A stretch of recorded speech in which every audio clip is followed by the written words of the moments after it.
Hey, welcome back to Twin Cities Live. Ben is on spring break this week, so big thank you to Chris Hockey from KFAN Radio for filling in today. Glad to be here. Thank you very much. We're having such a good time. So this is something that we do weekly. Okay. We talk about The Bachelor.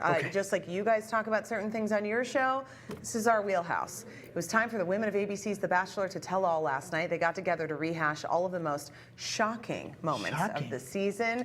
And here with her review, thanks to Woodhouse Spa, producer and Bachelor superfan, Betsy Melin. And it is the year of the bow in her hair. I like She's that. very into it, and she has all sorts of colors, and I think it's so cute. This one is repurposed from a Bachman's bouquet, actually. So that's why it's a little large, but I feel like it works. I think it works great. Thank you very much. Okay, so tell Chris what your format is here that you do with these. Okay, so every time I share my recaps, I talk about my rose, which is my highlight of the night, the best thing that happened, my thorn, worst part of the evening, thing I didn't like, Makes sense. and then my bud, what I'm looking forward to next week. This is fantastic. Thank Fill you it so in. much. Let's do this. Let's I'm ready. start. I'm going to be a Shall we? fan, I'm sure. Let's Wonderful. do it. Okay, so we'll start with our rose. So the women all came together, and there was a lot of drama at the beginning of the night. They were kind of going at it with each other and really fighting over all the things this season that they had to fight about. Especially Maria and Leia. They both really had a lot of the girls coming after them, but they ended up working it out in the end, which made me very happy. Betsy wants all the girls to be friends. I just want everyone to get along, and I thought it was very sweet. We can take a listen to them finally figuring it out between them. I don't think I ever got the opportunity to know you for you outside of the conflict, and for that, I am so sorry. I think you're a wonderful woman. I watch the TV and I'm like, I love that girl, and I don't even know her, and I wish I got to know you. Thank you. We would get along outside of this, let's be real. So imagine if we just were all the best of friends in the house, how much easier this would have been for all of us. Oh, that was Maria. Yes. So Maria's the one who she was kind of like the villain Firecracker, of this season. She had a lot of problems with pretty much everyone. It would be kind of nice if they all went into it just ready to have a good time together. I know, it would be a lot shorter of a show, but I think that that's like some good clarity to have of like, I watched you on the show and I realized I would be your friend, and why wasn't I doing that? You know, you get kind of lost in the process of it all and wanting the time and wanting the attention, and she's doing this and but then to have the, you know, realization of we could have just been friends this whole time. Everybody should read the book Lord of the Flies before they get in there. Yeah, you're probably right. Don't you think? I think you're we should probably probably all reread it regularly. That's probably a good idea as well. That's the show. All right, Thorn. Thorn, so bloopers. Now, usually bloopers are my favorite moment of the evening. I love the bloopers. I think it's a fun, silly way. A lot of falling in these bloopers, which I did feel bad for all the girls who fell over. Joey really hits his knees on this one, but I know. Ouch. Tough. But the bloopers themselves weren't actually my least favorite moment. It is what Joey said during the bloopers that will have any Minnesotan fan furious at him. Look at this. I want to go to Minneapolis. Never thought I'd say that in my life, but I want to go to Minneapolis. Minneapolis? Minneapolis? Is it Minneapolis? No. Yeah, when you slow it down, it's bad.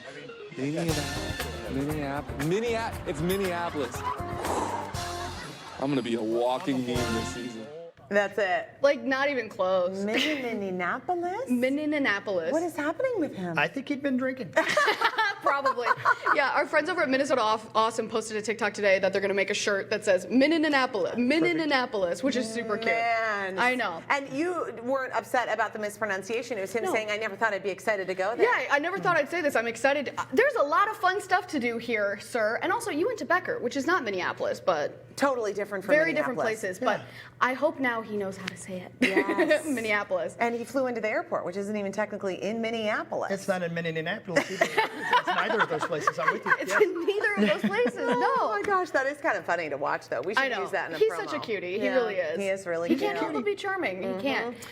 Next week's the finale, you guys. This is it. no. Betsy. We figure out This who is gets what the you final live rose. for. I know. So Daisy who is our Minneapolis representation, technically from Becker. She is in the final two along with Kelsey, and we'll find out what happens next week. I mean, this whole season they've really been teasing that it's a very dramatic finale. This has never happened before, which they do every year. But there's something about him getting really emotional, upset, which we really haven't seen this whole season. So I've been waiting all season for it, and I'm very excited to see how it all shakes out. Okay, so if you're replacing Bets, who's going to be the final one? I think Kelsey is going to get it. And here's my new thought after yesterday. I think Maria is going to be the next Bachelorette. You do. Which, she's been controversial, but when they announced all of the girls' names in a line, she nearly got a standing ovation. I mean, the crowd went up for Maria, which, I mean, a lot of people love her. You love her or you hate her. I really personally think she'd be a very interesting Bachelorette to follow for the season. I'd be excited to see it. So. But it's clearly if people are looking to see another side of her and they're like intrigued by her, then that's a good sign for ABC to pick her. Absolutely. Yeah.